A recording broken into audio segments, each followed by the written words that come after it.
First of all, please excuse my voice. Very sick right now. When a company makes a new car, they spend millions designing it, engineering it, and marketing it. But sometimes they completely fumble the name. And the results range from funny to confusing to just flat out embarrassing. Today we're going to be looking at some of the worst car names ever designed. Invented? Made? I don't know.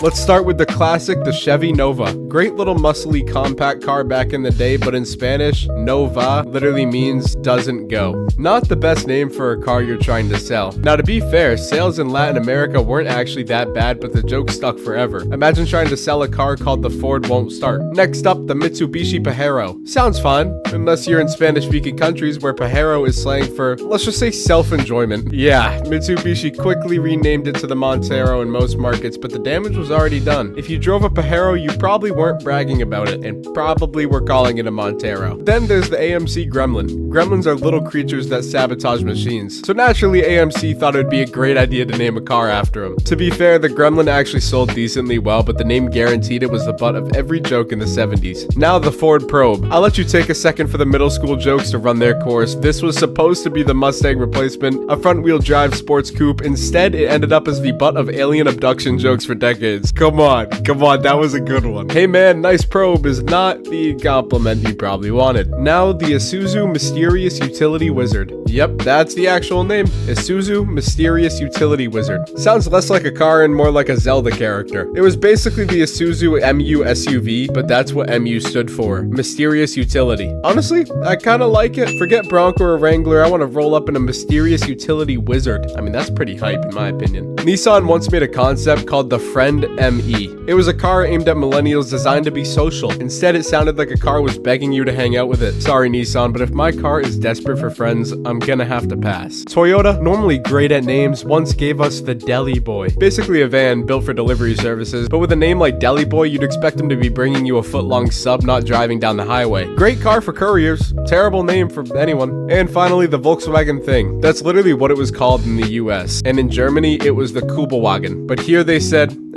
just call it the Thing. Imagine explaining that. What do you drive? Oh, you know, a Thing. Sounds like you forgot the name of your car. Car names can make or break a model, and while some of these were legendary fails, they also gave us some of the funniest stories in car history. So what do you think? What's the worst name ever made? Drop it in the comments, and hey, at least nobody's out here daily driving a Mitsubishi Utility Wizard. I wish I was. Peace.